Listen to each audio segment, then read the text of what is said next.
Have you ever noticed that God uses the most unlikely people? In Genesis chapter 12, we have Abraham's call, where God called him to follow him. Abraham lived in a pagan land. He had pagan relatives, and he had a barren wife. Here in Genesis chapter 12, we see where God called Abraham to follow him. And the Lord had said to Abram, "Get you out of your country, from your family, from your father's house, to the land I will show you. I will make you a great nation. I will bless you and make your name great.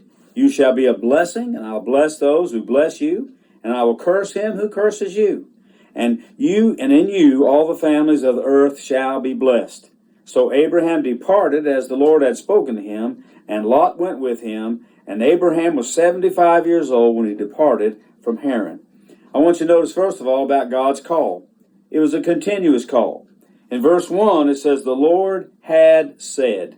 And to me, that indicates God had been calling Abraham. He'd been speaking to him for a little while. And God was patient.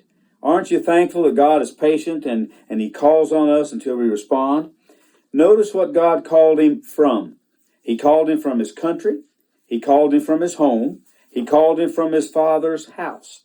He not only called him from something, he called him to something. He said, "A land that I will show you."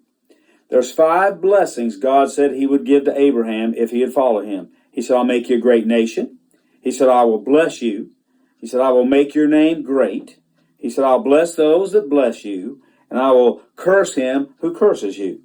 Notice Abraham's courage. It says, Abraham departed as the Lord had spoken to him. Abraham obeyed the call of God. Notice he was 75 years old when he departed to follow God. To me, that shows you never get too old to follow the Lord. You never get too old to do what God calls you to do. Now, how might he have responded? Abraham might have said, "Why me?" He might have said, "Why now?" He might have said, "God, send someone else."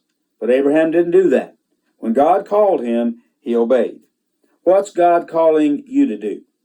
What do you feel God calling you to sacrifice for him? Are you willing to follow the call of God on your life? If you do, there's blessings that await you.